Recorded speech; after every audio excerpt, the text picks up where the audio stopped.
하나님 아버지, 이 새벽 잠들어 있지 않게 하시고 깜깜한 길을 걸어 주님 만나는 자리까지 나오게 하시니 감사합니다. 계절의 변화를 느끼기에 참 좋은 날들입니다. 하나님의 질서에 따라 자연히 때를 맞는 옷으로 갈아입는 것처럼 우리의 삶도 하나님 뜻 안에서 변화하며 때에 맞는 것으로 갈아입게 하여 주시기를 소망합니다. 지난 계절을 떠올려 봅니다. 우리를 지치게 하는 관계들이 있었고 우리의 삶을 흔들던 사건들도 있었습니다. 마치 홀로 버려진 것 같은 외로움과 두려움 때문에 괴로웠던 시간들도 있었습니다. 그러나 주님, 이 아침 잠잠히 지난 날을 돌아보며 받은 복을 세어봅니다. 거친 비바람과 폭풍우 속에서도 주님은 늘 우리를 주의 품으로 피하게 하셨습니다. 사람에게 실망하고 일에서 실패한 우리를 주님께서는 격려하시고 위로하여 주셨습니다.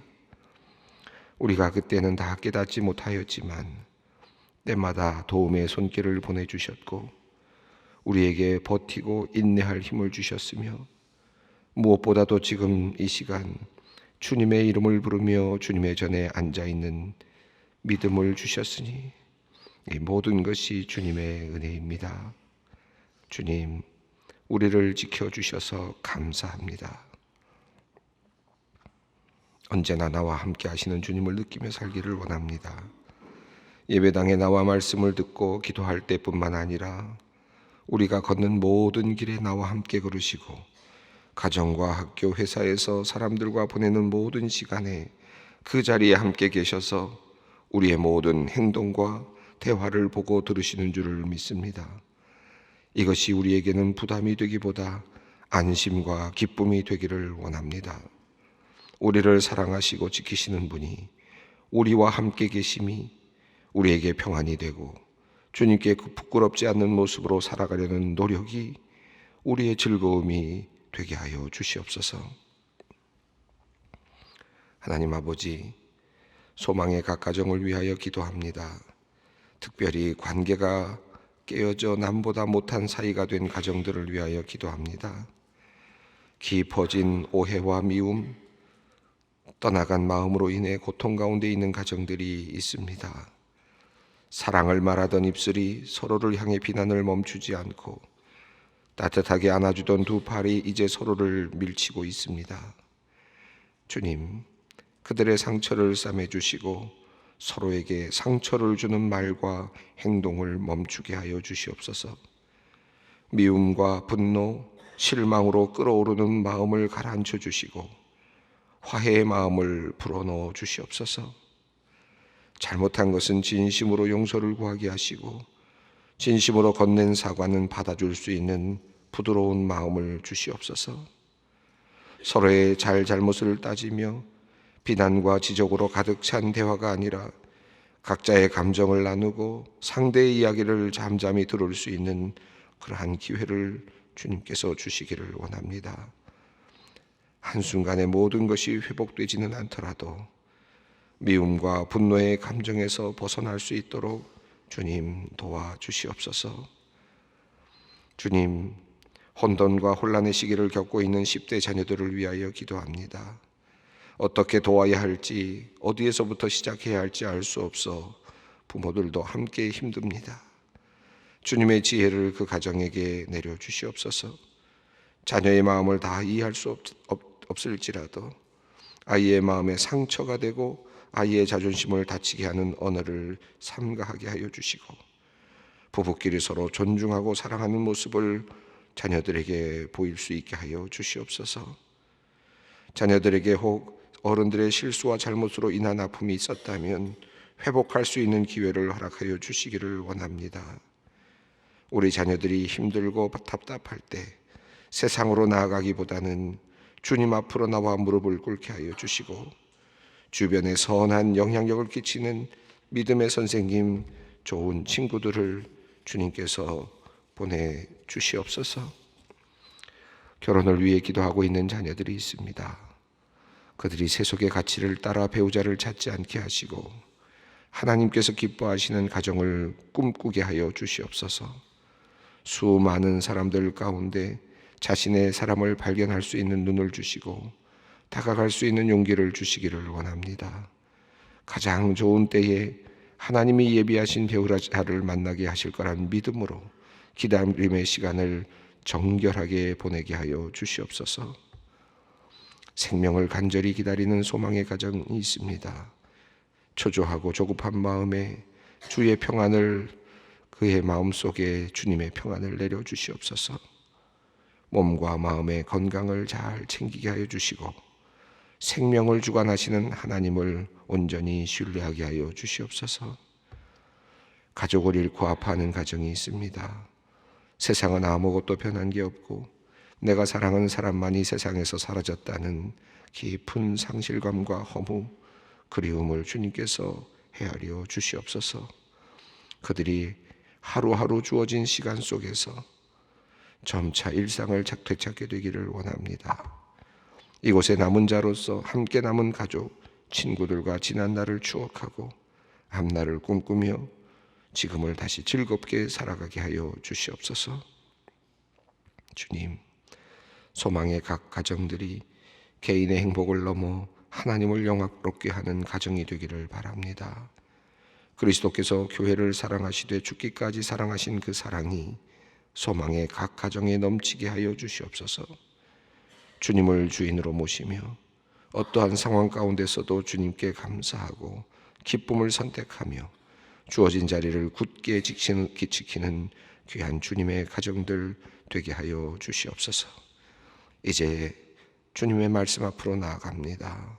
말씀을 들을 때 하나님과 우리 사이에 있었던 막힌 담을 허무신 예수 그리스도의 은혜가 우리 안으로 가득 차오르게 하여 주시고 이 은혜에 힘입어 우리도 삶의 자리에서 화평케 하는 사역을 잘 감당케 하여 주시옵소서. 우리를 위하여 휘장을 찢으신 우리 주 예수 그리스도의 이름으로 기도 올리옵나이다. 아멘. 오늘 하나님께서 우리에게 주시는 말씀은 출애굽기 26장 31절로부터 37절 말씀입니다. 출애굽기 26장 31절로 37절 말씀 우리 한 목소리로 크게 봉독하겠습니다. 너는 청색, 자색, 홍색 실과 가늘게 꼰 배실로 짜서 휘장을 만들고 그 위에 그룹들을 정교하게 수놓아서 금 갈고리를 네 기둥 위에 늘어뜨리되 그 네 기둥을 조각목으로 만들고 금으로 싸서 네 은받침 위에 돌지며 그 휘장을 갈고리 아래에 늘어뜨린 후에 증거궤를 그 휘장 안에 들여놓으라. 그 휘장이 너희를 위하여 성소와 지성소를 구분하리라. 너는 지성소에 있는 증거궤 위에 속죄소를 두고 그 휘장 바깥 북쪽에 상을 놓고 남쪽에 등잔대를 놓아 상과 마주하게 할지며 청색, 자색, 홍색 실과 가늘게 꼰 배실로 수놓아 짜서 성막문을 위하여 휘장을 만들고 그 휘장문을 위하여 기둥 5을 조각목으로 만들어 금으로 싸고 그 갈고리도 금으로 만들지며 또 그 기둥을 위하여 받침 5개를 노스로 부어 만들지니라. 여전히 우리는 지금 성막을 만드는 그 내용에 대한 하나님의 지금 명령을 지금 보고 있습니다. 우리가 이 성경을 읽을 때, 이 부분을 읽을 때 아마 여러분 평소에 읽으시다 보면 아마 그런 생각이 드셨을 것입니다.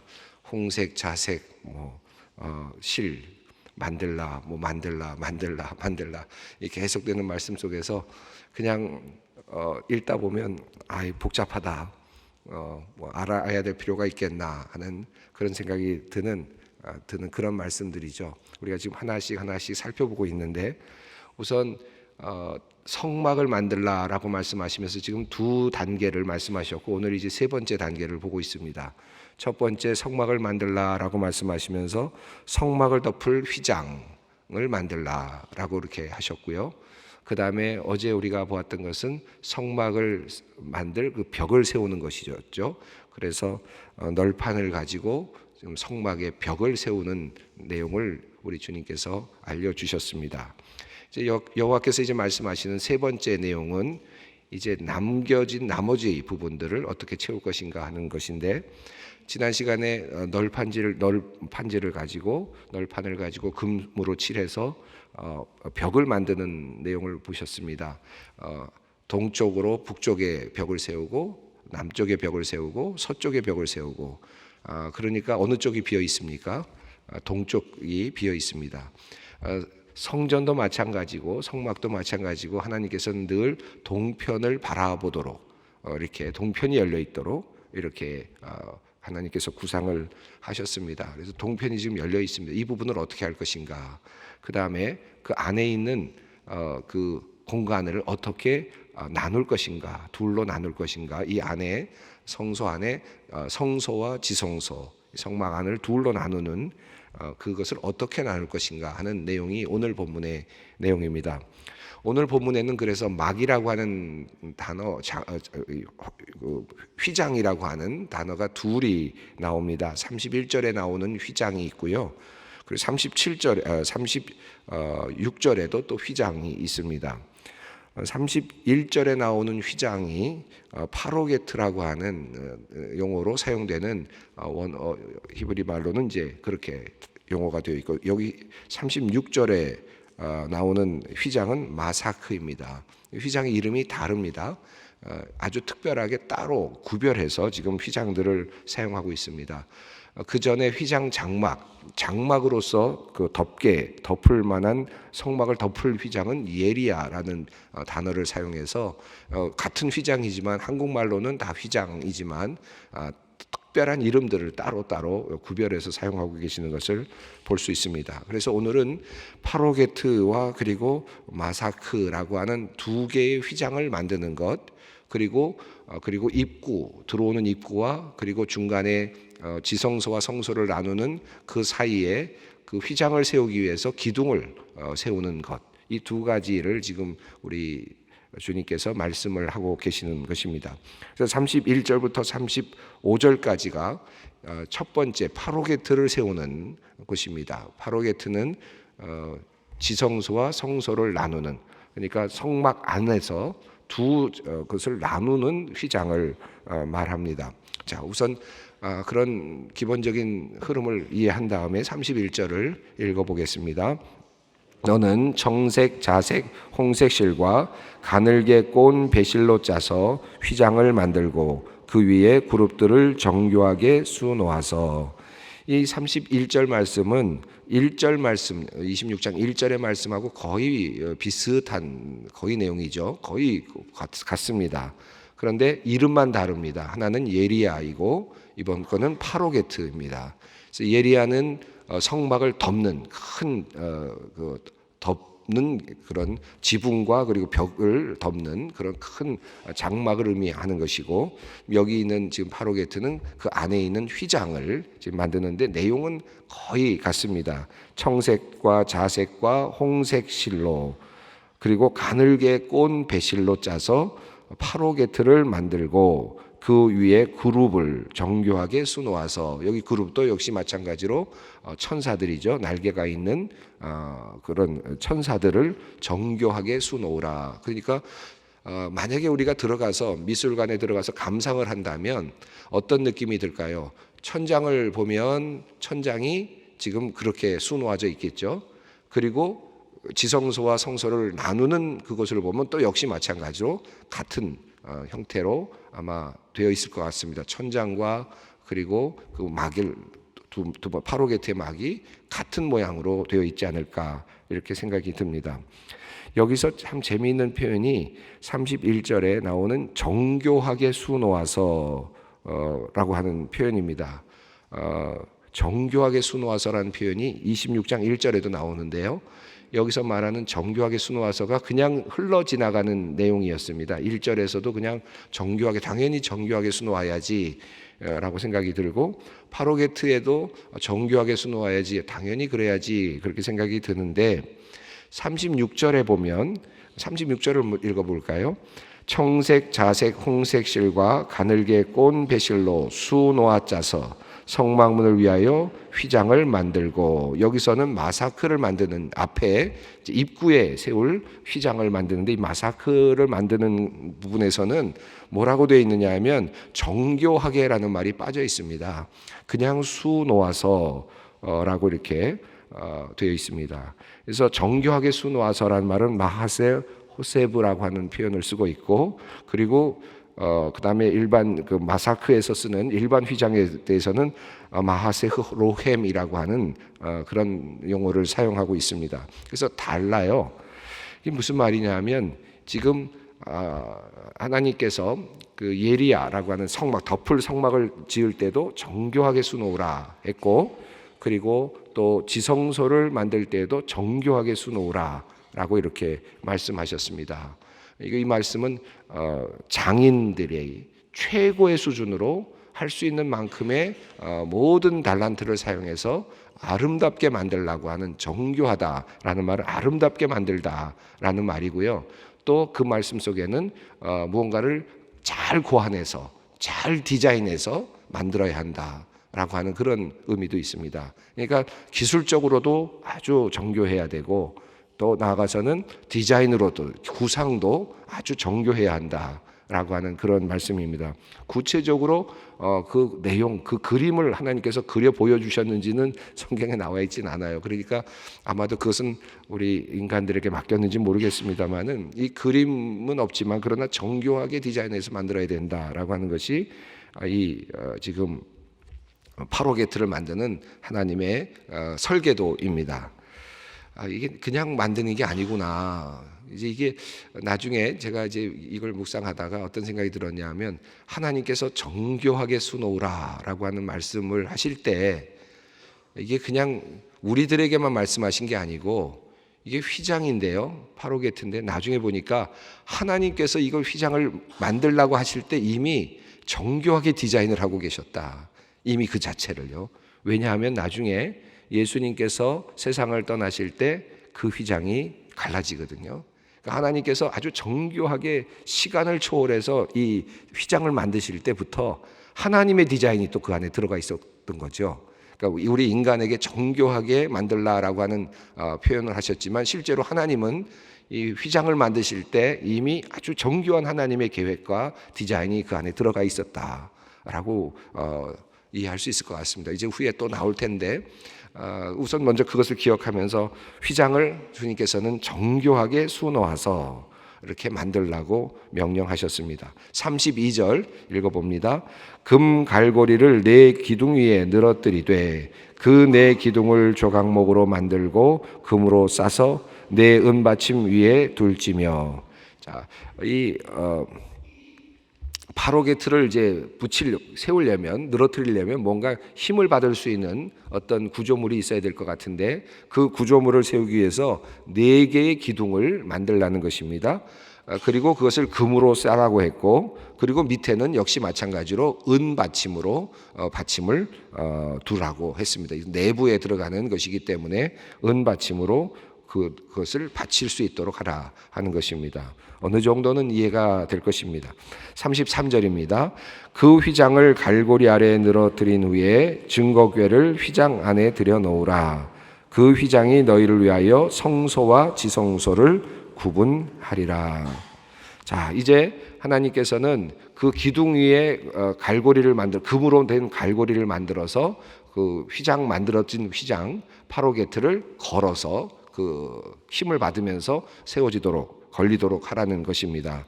그렇게 하면 공간이 둘로 나눠지죠. 하나의 공간은 지성소이고 하나는 성소입니다.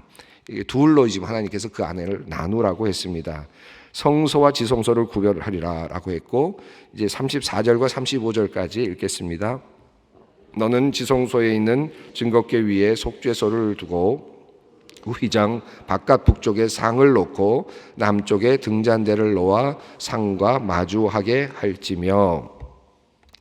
자, 우리 하나님께서 말씀하시길 이제 위치를 지정해 주시는데 지성소를 나눠서 이쪽이 서쪽이고 이쪽이 동쪽입니다. 북쪽이고 남쪽이다라고 한다면 이제 이쪽 안쪽으로 지성소가 만들어지고 이 바깥쪽 입구 쪽으로 있는 곳이 성소가 이제 자리하게 되겠죠. 여기 안쪽에다가 뭘 두라고 하셨느냐 하면 법궤, 증거궤를 두라는 것이고 증거궤 위에는 속죄서, 그러니까 하나죠. 증거궤 위에 덮개가 속죄서의 역할을 하는 거니까 그리고 거기에 그룹이 둘이 놓여져 있으니까 이 증거궤와 그리고 속죄소를 이 지성소 안에 두라라고 하는 것입니다. 그리고 성소 안에는 두 개를 두라고 했는데 하나는 북쪽에다가는 뭘 두라고 했습니까? 떡상을 두고 상을 두고 그리고 남쪽에는 등잔대를 두라. 두 개를 이제 지시하셨습니다. 여기 지금 빠진 것이 있는데 오늘 본문에는 분향단을 두는 것이 있는데 오늘 본문에는 나오지 않습니다. 이제 30장 이후에 그 내용이 나와서 이제 하나 더 추가되어야 될 것입니다만은 이렇게 해서 하나님께서 이제 둘로 나누는 것을 말씀하셨습니다. 이게 하나님께서 말씀하시는 아주 굉장히 중요한 성소를 디자인하는 중요한 내용들이었습니다. 이 지성소에는 이렇게 나눠져서 법궤가 들어간 곳에는 누가 들어갑니까? 대제사장만이 1년에 한 번만 들어가는, 그러니까 사람이 들어갈 수 없는 곳을 하나님께서 특별하게 땅을 만드셨습니다. 이 땅에 이 아무것도 아닌 땅이죠. 사실 하나님께서 오실 만한 땅이 아닌 곳에 하나님께서 지성소라고 하는 하나님의 땅, 하나님의 어떤 임재를 상징하는 아주 작은 땅입니다. 한 4m 정도 되는 정도에 밖에 안 되는, 그러니까 한 평보다 좀 넓까요? 한 2평쯤 되나요? 이 정도밖에 안 되는, 그 정도밖에 안 되는 땅을 하나님의 땅으로 지정을 하시고 그리고 그곳에서 하나님의 임재를 상징하시는 곳으로 만드셨습니다. 그리고 나머지 이쪽 부분은 이제 하나님께서 들락날락, 여기는 제사장들이 들어와서 매일같이 등잔을 이제 2번 돌봐야 되고 그리고 안식일마다 떡상에 있는 떡을 바꿔 놓게 되죠. 그러니까 제사장들이 계속해서 들어올 수 있는 공간입니다. 그래서 성소는 제사장들이 매일같이 들어와, 아론과 제사장들이 매일같이 들어와서 등도 닦고 그 다음에 안식일마다 떡도 갈고 하는 그런 일을 해야 되는 것이지만 이 지성소만큼은 들어올 수 없다. 대제사장이 1년에 한 번 들어온다는 것은 있지만 사실 그 말씀은 어떤 의미냐면 이곳은 너희에게는 금해진 곳이다. 인간에게는 금해진 곳이다 라는 뜻입니다. 하나님께서 이것을 금해진 곳으로 그렇게 지정하셨습니다. 나중에 예수님께서 십자가에 달려 돌아가실 때 물론 성전의 휘장이 갈라집니다. 그러니까 성막이 아니라 나중에 이제 지은 성전의 휘장이 갈라졌는데 사실 상징적으로 보면 성막으로 보면 이 파로게트가 갈라지는 거죠. 그래서 어떤 분들은 이 파로게트이 갈라지는 것을 어떻게 이해할 것인가?